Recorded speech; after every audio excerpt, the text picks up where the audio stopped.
Few people outside Ukraine had ever heard of Kostiantynivka before this war. Even today, many would struggle to find it on a map. Yet this modest city in the Donbass has become something far larger than another contested battlefield. It has become a lens through which one of Europe's deepest strategic vulnerabilities is suddenly impossible to ignore. What most people miss is that this battle was never really about the city at all.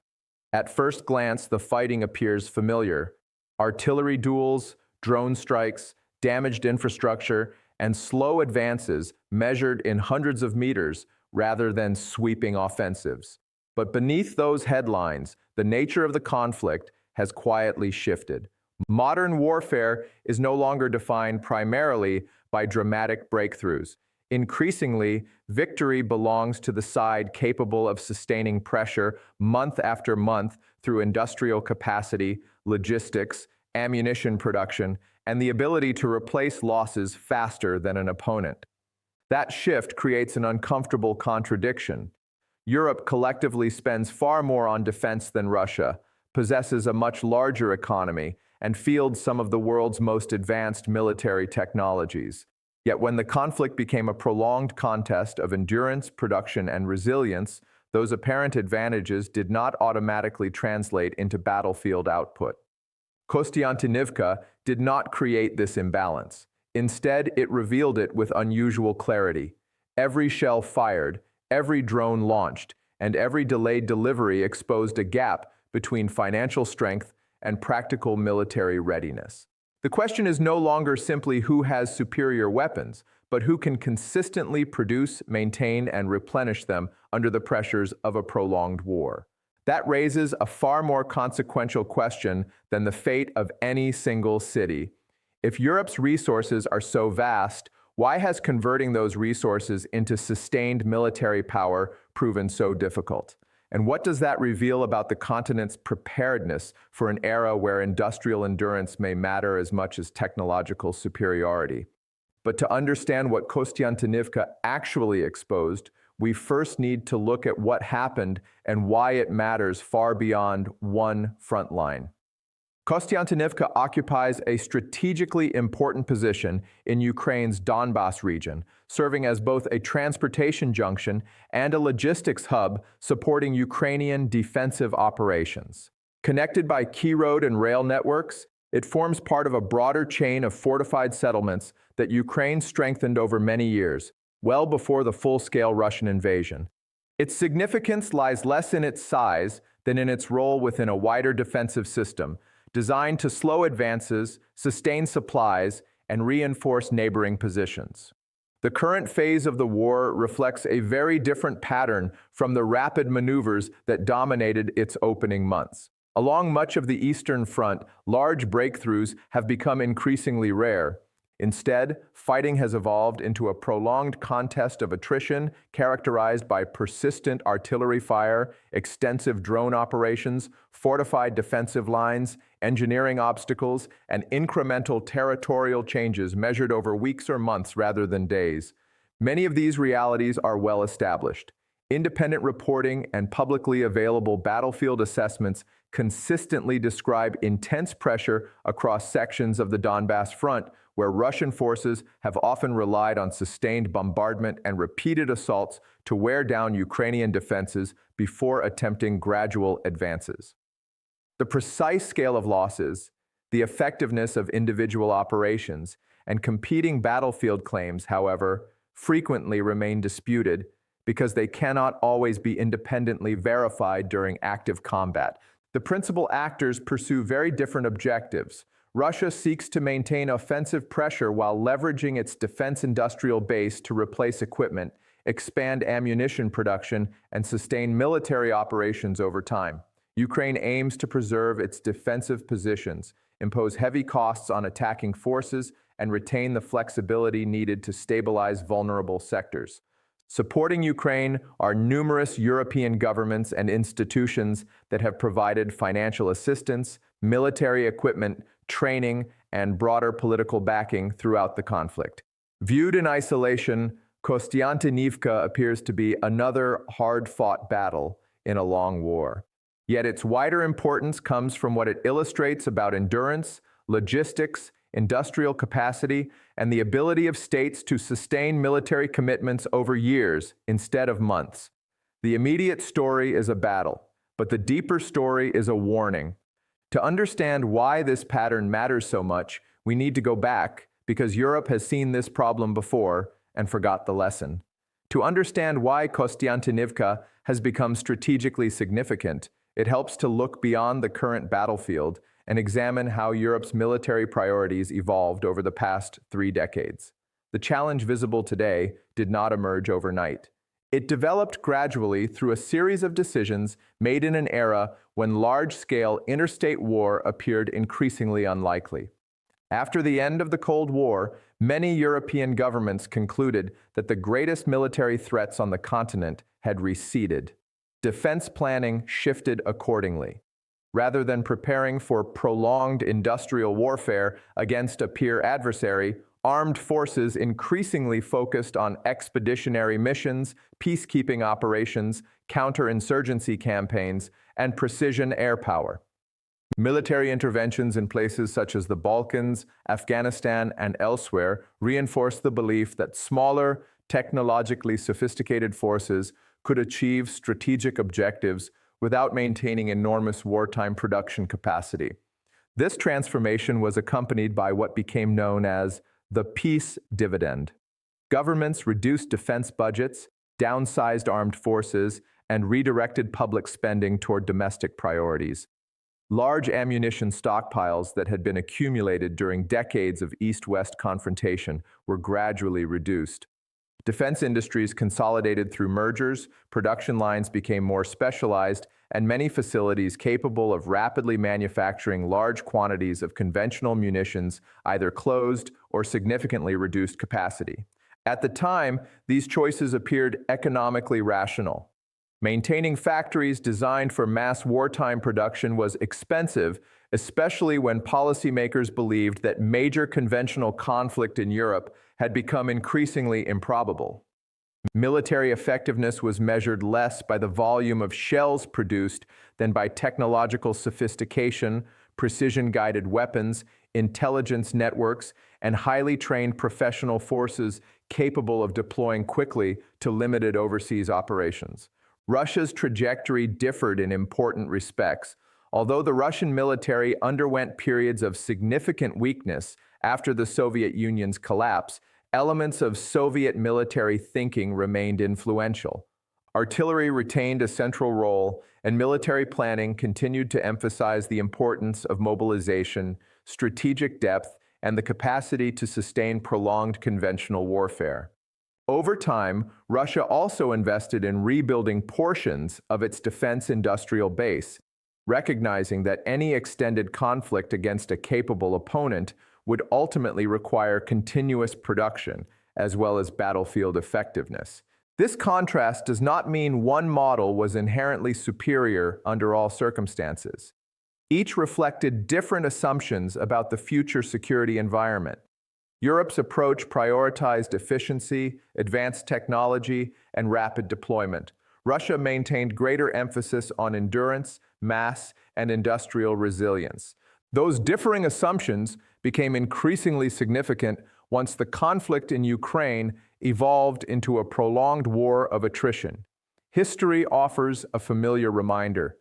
During both the World War I and the World War II, battlefield success depended not only on military leadership or tactical innovation, but also on the ability of economies to manufacture weapons, ammunition, vehicles, and replacement equipment on an enormous scale. Factories, transportation networks, and industrial organization became as decisive as armies themselves. Nations capable of sustaining production often gained advantages that could not be achieved through tactical brilliance alone. That historical pattern has become unexpectedly relevant again. Modern precision weapons remain extraordinarily important, but they have not eliminated the enduring requirement for large quantities of conventional ammunition, replacement systems, and resilient supply chains. When combat continues month after month, industrial capacity becomes a strategic asset rather than merely an economic statistic. Europe optimized for the wrong war, and Russia noticed. This history sets up the real question, because what's happening at Kostiantynivka isn't an accident of geography, it's the product of a deliberate strategic calculation. Looking only at maps can make the fighting around Kostiantynivka appear repetitive and inconclusive. Front lines shift gradually, villages change hands, and advances are often measured in small distances. Yet focusing exclusively on territory risks overlooking the broader strategic logic that may be shaping the campaign. One influential interpretation is that Russia is not simply seeking rapid battlefield breakthroughs. Instead, it appears to be pursuing a prolonged contest of endurance in which the cumulative pressure placed on Ukraine and its partners becomes more important than the speed of any individual advance. From that perspective, attrition is not necessarily evidence of operational failure. It can also serve as a deliberate strategy.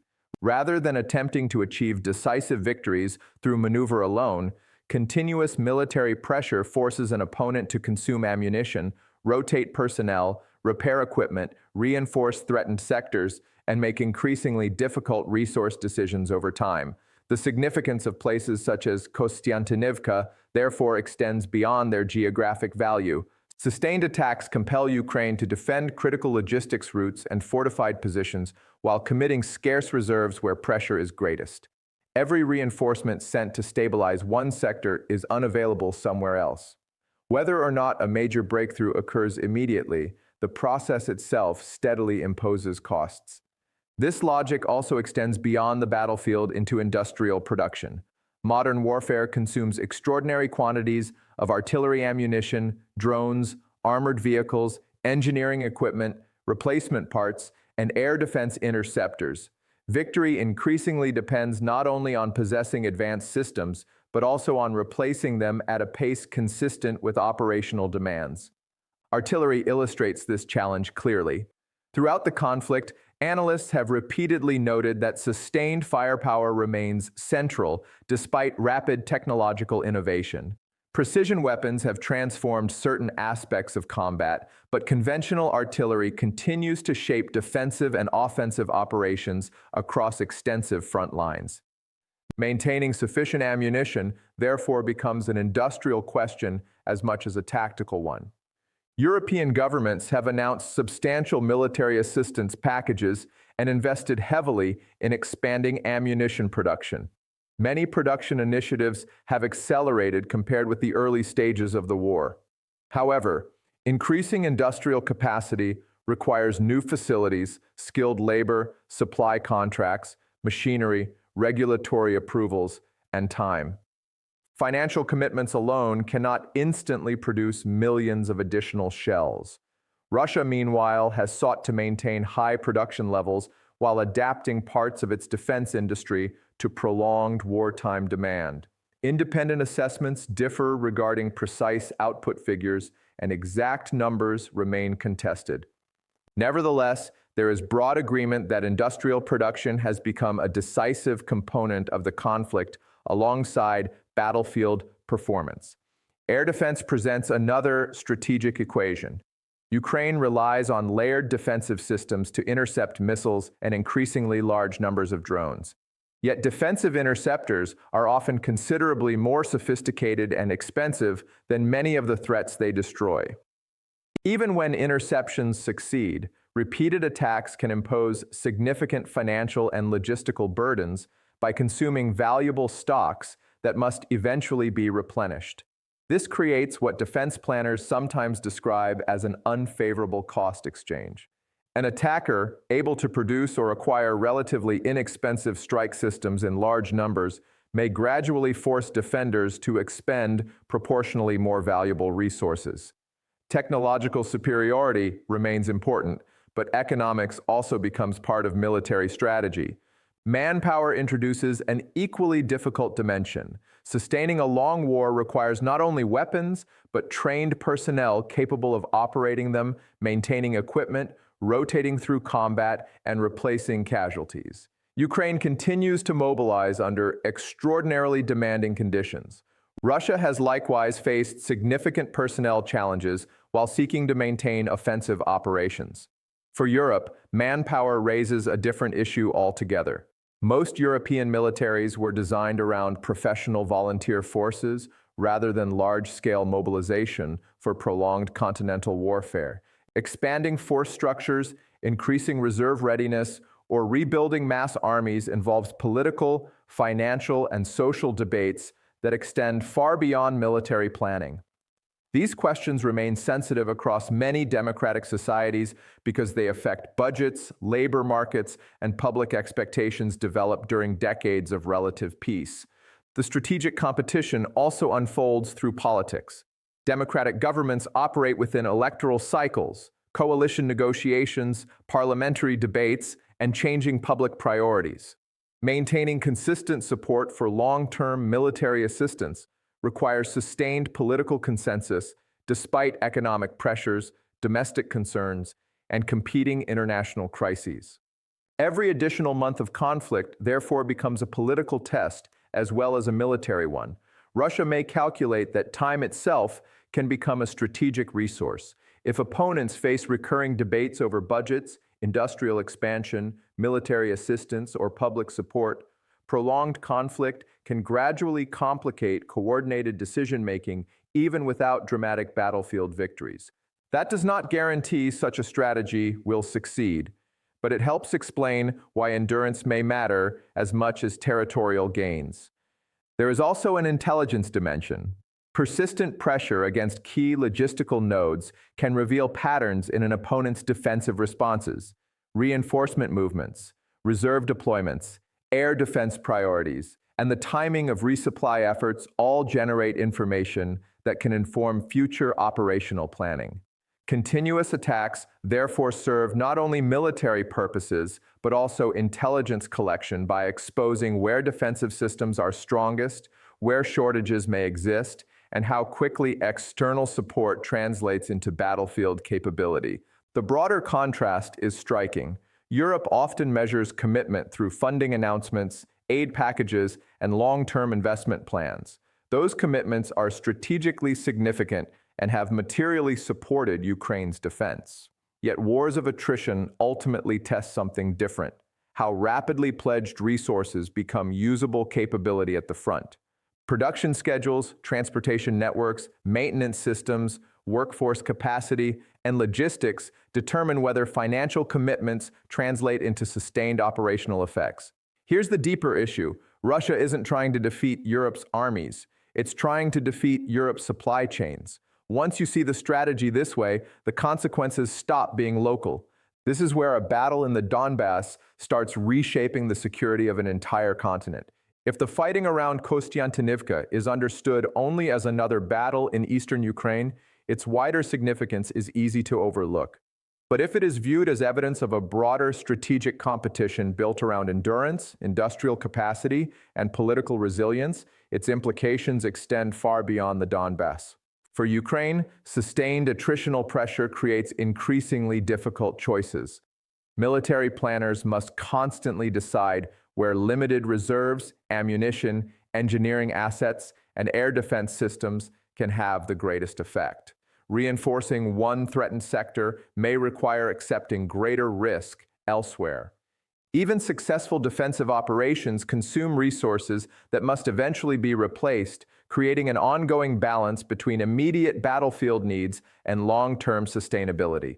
For Europe, the conflict has highlighted a reality that cannot be solved simply by approving larger defense budgets. Industrial mobilization is a long-term undertaking. Expanding ammunition production requires new manufacturing facilities, specialized machinery, secure supplies of critical materials, trained engineers, skilled technicians, and resilient logistics networks.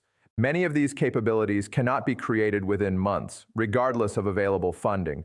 Years of investment are often needed before additional capacity reaches meaningful scale. The same applies to broader defense industries. Supply chains that were optimized for efficiency during peacetime are not always designed to support the sustained output demanded by prolonged high-intensity warfare. Rebuilding that resilience involves structural economic decisions extending well beyond the defense sector itself. The consequences are not limited to Europe. Governments across the world carefully observe how major powers sustain military commitments over extended periods. In particular, policymakers throughout the Indo-Pacific are likely assessing not only the sophistication of Western military technology, but also the depth of industrial capacity supporting it. Deterrence depends on credibility, and credibility is influenced by the demonstrated ability to replenish equipment, maintain supply chains, and sustain operations if crises endure rather than conclude quickly. This does not necessarily mean that observers have reached identical conclusions. Different governments interpret the conflict through their own strategic priorities. Nevertheless, the war has reinforced the importance of industrial resilience as an essential component of national power, alongside advanced technology and military professionalism. Russia, from this perspective, may view prolonged attritional warfare as validating elements of its strategic approach. Even when battlefield gains remain gradual, maintaining continuous pressure can compel opponents to expend resources while testing their political cohesion. Europe, meanwhile, confronts an expensive but potentially transformative lesson about the relationship between economic strength and military readiness. Another challenge lies in public finance. Many European societies have developed extensive commitments to healthcare, pensions, education, infrastructure, and other social priorities. Expanding defense spending significantly over many years inevitably raises difficult debates about taxation, borrowing, spending priorities, and fiscal sustainability. Rearmament therefore becomes not merely a military decision, but a broader political and economic choice. Political endurance matters as much as industrial endurance. Democratic governments must repeatedly justify long-term commitments to their citizens across changing economic conditions and successive election cycles. Strategic consistency depends upon maintaining public confidence despite uncertainty and competing domestic demands. A tactical stalemate, therefore, can still produce a profound strategic shift. Battles may appear unchanged from month to month, yet they can reshape assumptions about deterrence, industrial preparedness, alliance resilience, and future security planning across multiple regions. This is where everything changes, because the lesson doesn't stay in Ukraine. If this exposes the blind spot, the obvious question becomes, what does Europe do now, and what does Russia do in response? The future of this conflict will depend on political decisions, industrial capacity, military adaptation, and developments on the battlefield that no analyst can predict with certainty. Rather than assuming a single outcome, it is more useful to examine several plausible trajectories based on observable trends and the strategic incentives facing the principal actors. The first possibility is that European defense industrial mobilization accelerates substantially over the coming years. Governments have already announced initiatives aimed at expanding ammunition production, strengthening supply chains, and increasing long-term defense investment. If these efforts are implemented consistently, Europe could gradually narrow the production gap that has complicated sustained military support for Ukraine. This would not produce immediate results, but over time, it could reduce the effectiveness of any strategy built on exhausting Western industrial capacity. Russia, in turn, would likely seek new operational adaptations rather than relying on attrition alone. A second scenario is less optimistic. Political disagreements, fiscal pressures, labor shortages, regulatory delays, and competing domestic priorities could slow or fragment industrial expansion. Defense spending may increase on paper, while practical output grows more gradually than planned. Under those conditions, existing production constraints could persist, allowing the current imbalance between consumption and replacement to remain a continuing strategic challenge. If that occurred, Russia might conclude that sustained pressure continues to offer long-term advantages even without rapid territorial advances. A third possibility involves a negotiated pause or ceasefire that freezes much of the current front. Such an outcome could reduce immediate violence and create opportunities for diplomacy, reconstruction, or confidence-building measures. Yet a pause would not automatically resolve the underlying structural issues exposed by the war. If industrial capacity, stockpile resilience, and long-term military preparedness remain largely unchanged, many of the strategic questions raised during the conflict would simply be postponed rather than answered. Stability achieved through temporary exhaustion is not necessarily the same as durable security. A fourth and broader scenario extends beyond Ukraine itself.